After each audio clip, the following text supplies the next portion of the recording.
Alpha IT में आप तमाम लोगों का इस्तकबाल है।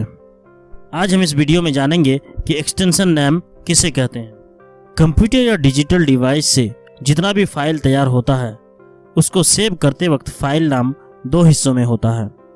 एक हिस्सा डॉट से पहले का, जिसमें कोई सा भी नाम हम अपने हिसाब से देते हैं, और एक हिस्सा डॉट के बाद का, जिसमें खुद अपने से 2-4 अल्फ़ाबेट आ जाता है, जो इस बात का इशारा करता है कि फ़ाइल को किस सॉफ्टवेयर में बनाया गया है या ये फ़ाइल किस किस सॉफ्टवेयर में खुल सकता है। इसी दूसरे हिस्से को एक्सटेंशन नेम कहा जाता है। मिसाल के तौर पर अगर हम कोई फ़ाइल इनपेज में तैयार करते हैं और इसको अल्फ़ा के नाम से सेव करते हैं तो फाइल alpha.inp के नाम से सेव हो जाएगा, जिसमें .inp फाइल नाम में अपने से आ जाएगा। फिर इस फाइल को किसी भी तरह से कहीं भी भेज सकते हैं, लेकिन इसको खोलने के लिए इन पेज का होना ज़रूरी है।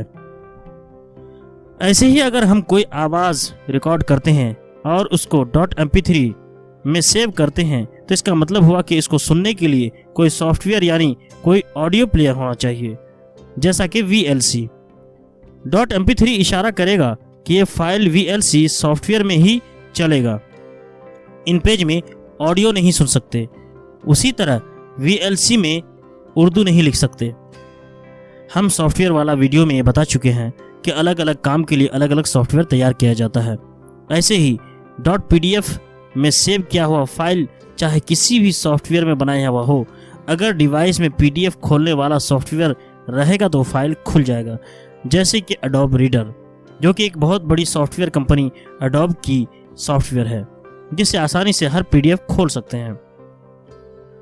मज़कूरा मिसाल में ये वाज़ेह हो गया कि .pdf, .mp3, .inp एक्सटेंशन नाम ही से ये मालूम हो जाएगा कि फ़ाइल किस सॉफ्टवेयर में बनाया गया है और किस सॉफ्टवेयर में खुलेगा। हर सॉफ्टवेयर का अलग अलग एक्सटेंशन नाम होता है, जिसकी जानकारी होना ज़रूरी है। वीडियो को आखिर तक देखने के लिए बहुत बहुत शुक्रिया।